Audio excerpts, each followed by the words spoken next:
साथियों, ये जो कहानी है किसी फिल्म की स्क्रिप्ट से कम नहीं है। ये हकीकत है। ये एक 19 साल का लड़का राहुल 12वीं में 90% मार्क्स लेके आता है। पढ़ाई में तेज है, इलाके में नाम है।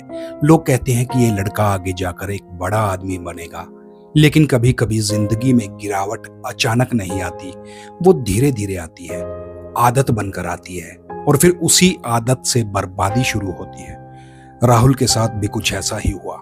12वीं के बाद उसके पास वक्त ज्यादा था और उसी खाली वक्त में उसने एक गेम खेलना शुरू किया। Online game, online ludo. शुरुआत में ये सिर्फ टाइम पास था, दोस्तों के साथ खेलना, थोड़ा हंसी मजाक करना। लेकिन फिर जैसे जैसे इसमें पैसे जुड़ते गए, जैसे जैसे ये गेम पैसों से खेला जाने लगा, वो गेम नहीं रहा, वो जुआ बन गया। राहुल धीरे धीरे जीतने लगा, छोटे छोटे अमाउंट जीतने लगा, फिर बड़े दांव खेलने लगा और एक दिन उसने करीब 5 लाख रुपए इसमें जीत लिए। यहीं से उसका दिमाग बदल गया और उसे लगने लगा कि वो इस गेम को अब समझ चुका है कि ये सिर्फ एक किस्मत का नहीं, स्किल का गेम है और वो इसे कंट्रोल कर सकता है। यही सबसे बड़ी गलती कर दी। उसका दोस्त विष्णु भी उसके साथ खेला करता था, लेकिन जहां राहुल ने 5 लाख रुपए जीते थे, वहीं उसके दोस्त विष्णु ने सिर्फ 90,000 रुपए ही जीते। विष्णु ने सोचा राहुल अच्छा खेल रहा है, इसे पैसे देकर खिलवाते हैं। उसने अपने 90,000 रुपए राहुल को दे दिए। अब राहुल अपने दोस्त के पैसे से खेल रहा था, लेकिन इस बार किस्मत ने उसका साथ नहीं दिया। वो 90 के 90,000 रुपए पूरे के पूरे हार गया। अब दबाव शुरू हुआ। विष्णु ने अपने पैसे मांगे और उसने कहा कि भाई मेरे पैसे वापस कर दे। राहुल के पास जवाब नहीं था। उसने कहा मैं अपने पैसे से जीत कर तुम्हारे 90,000 रुपए लौटा दूंगा। लेकिन वो अपने पैसे भी हार चुका था और वो भी 5 लाख रुपए। अब उसके पास कुछ नहीं बचा था। हालात ऐसे हो गए थे कि उसे अपना मोबाइल तक गिरवी रखना पड़ा। घर के छोटे मोटे सामान बेच दिए, लेकिन फिर भी पैसे पूरे नहीं कर पाया। अब राहुल के सामने एक ही चीज बची थी, डर और दबाव। डर कि दोस्त पैसे मांग रहा है, डर कि आसपास के लोग उधार मांग रहे हैं, और दबाव कि कहीं से पैसे लाने ही होंगे। यहीं पर इंसान की सोच बदलती है। वो सही और गलत के बीच में फर्क करना भी बंद कर देता है और सिर्फ एक ही चीज देखता है, मुझे पैसे चाहिए, कैसे भी। 21 अप्रैल की रात यही वो वक्त था जब राहुल के अंदर का इंसान खत्म होने लगा था और एक अपराधी धीरे धीरे जन्म लेने वाला था। उसके दिमाग में एक खतरनाक प्लान बन चुका था। उसे याद आया कि दिल्ली का वो घर जहां वो पहले काम करता था, एक IRS अफसर का घर, उसे उसके बारे में पता था कि वहां पर पैसे हैं, ज्वेलरी है, और सबसे बड़ी बात उसे ये भी पता था कि उस घर में घुसा कैसे जाता है। अब उसका इरादा साफ था, चोरी करेगा, पैसे लाएगा और अपने कर्जे को चुका देगा। लेकिन वो ये नहीं जानता था कि ये फैसला सिर्फ चोरी तक सीमित नहीं रहेगा। ये उसे एक ऐसी लाइन पार करवा देगा जहां से वापसी बिल्कुल नामुमकिन होती है। 21 अप्रैल की रात माहौल पूरी तरीके से सामान्य था। शहर में शादी हो रही थी, एक रोशनी थी, म्यूजिक थे, लोग तैयार होकर जा रहे थे। राहुल और उसका दोस्त विष्णु भी उस शादी में जा रहे थे। एक ही बाइक पर बैठे थे। बातचीत भी दोनों के बीच नॉर्मल थी, लेकिन राहुल के अंदर जो चल रहा था वो बिल्कुल भी नॉर्मल नहीं था। उसके दिमाग में सिर्फ एक ही चीज घूम रही थी, वो थी पैसा। विष्णु को अपने 90,000 रुपए चाहिए थे और राहुल के पास देने के लिए फिलहाल कुछ भी नहीं था। जैसे ही वो शादी के पास पहुंचे, विष्णु ने राहुल से कहा, भाई तू बाइक घर छोड़ दे और चाबी मेरी वाइफ को दे देना। एक बहुत आम सी बात, भरोसे की बात। दोस्ती के बीच ऐसा रोज होता है, लेकिन यहीं से कहानी खतरनाक मोड़ ले लेती है। राहुल बाइक लेकर विष्णु के घर पर पहुंचता है। दरवाजा खुलता है, सामने विष्णु की पत्नी अकेली थी। अब यहाँ राहुल के पास 2 रास्ते थे, या तो वो चाबी देकर वहां से वापस चला जाता या फिर कुछ ऐसा करता जो उसकी जिंदगी हमेशा के लिए बदल दे, और उसने दूसरे रास्ते को चुना। वो बहाने से राहुल की बीवी को बाहर बुलाता है, फिर जबरदस्ती घर के अंदर घुस जाता है, और जो आगे हुआ वो सिर्फ अपराध नहीं था, वो इंसानियत के बिल्कुल खिलाफ था। उसने अपनी ही दोस्त की पत्नी के साथ रेप किया।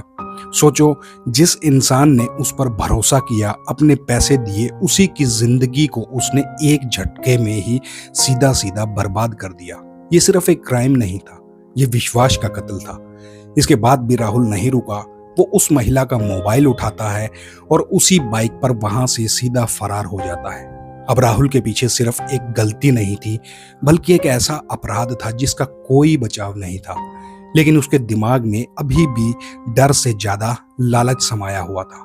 उसे अभी भी फिलहाल जो है पैसे चाहिए थे। उसे अभी भी लगता था कि वो इन सब से बाहर निकल सकता है और यहीं से वो एक खतरनाक फैसला लेता है।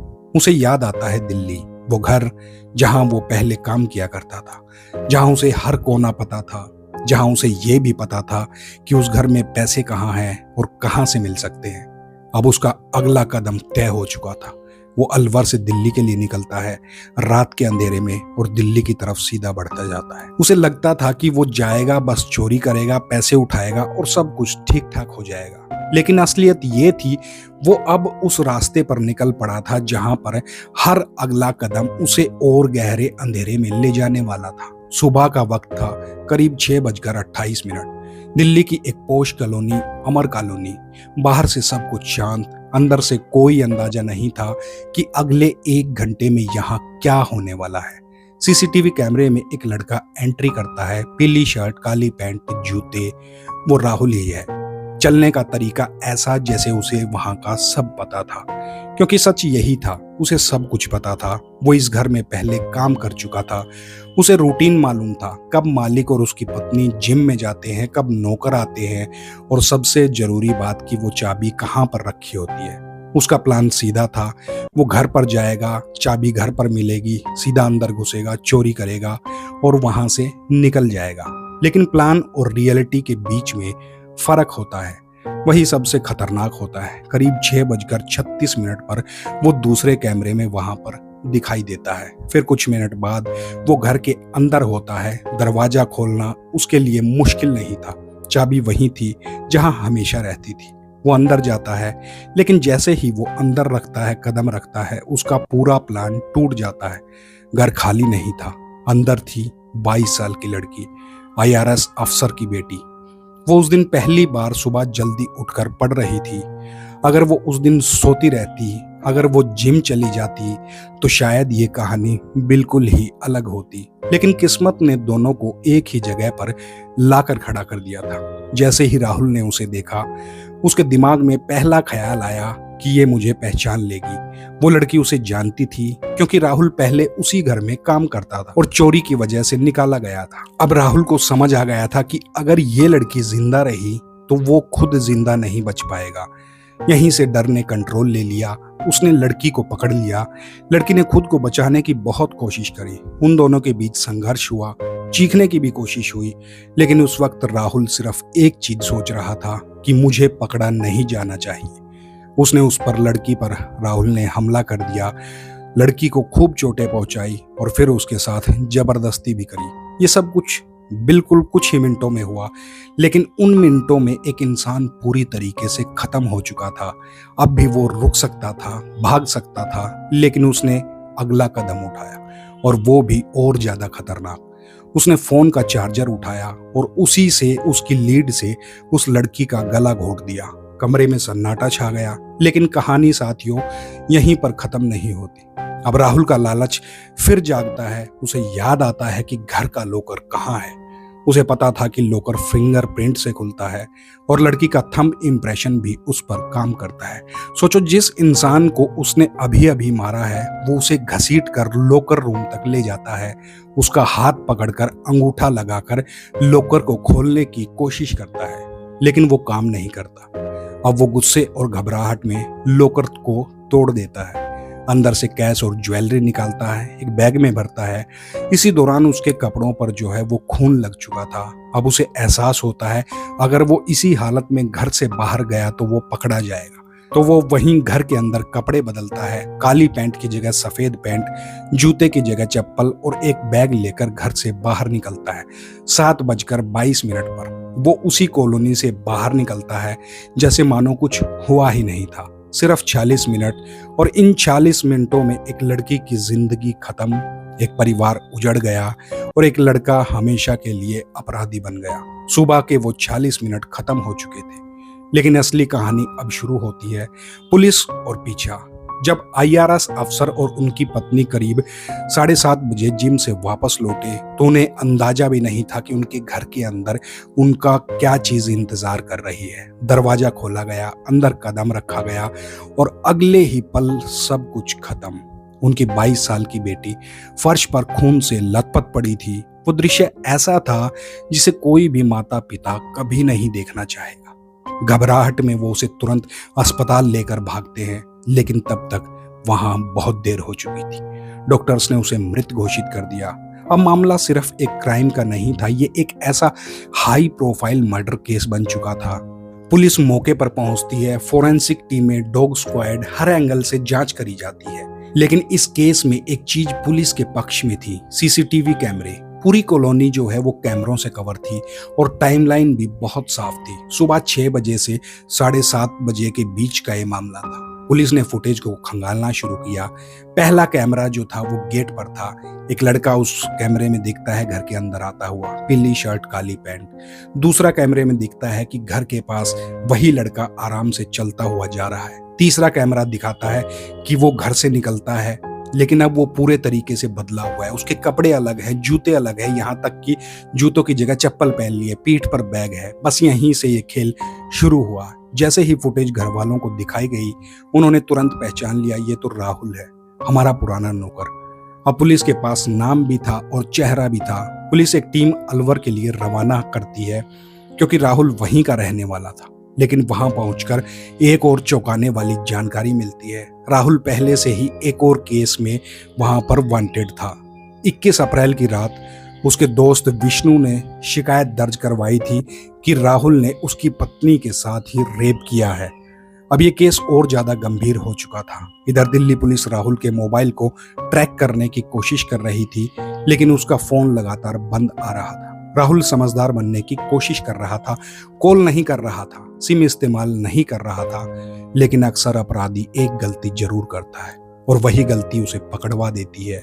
राहुल ने भी वही किया। उसने अपने एक कजन से संपर्क करने की कोशिश करी जो वहीं गुरुग्राम में रहता था, लेकिन कॉल उसके मोबाइल नेटवर्क से नहीं करता, बल्कि वाईफाई कॉलिंग से राहुल कॉल करता है। शुरुआत में तो लोकेशन जो है पुलिस ट्रेस नहीं कर पाई, लेकिन पुलिस ने उस नंबर को सर्विलांस पर लगा दिया और कुछ घंटों बाद एक एक्टिव इंटरनेट कॉल ट्रेस होती है। लोकेशन थी दिल्ली का द्वारका का एक होटल। बस अब पुलिस को वही चाहिए था। टीम तुरंत होटल के लिए रवाना हो जाती है।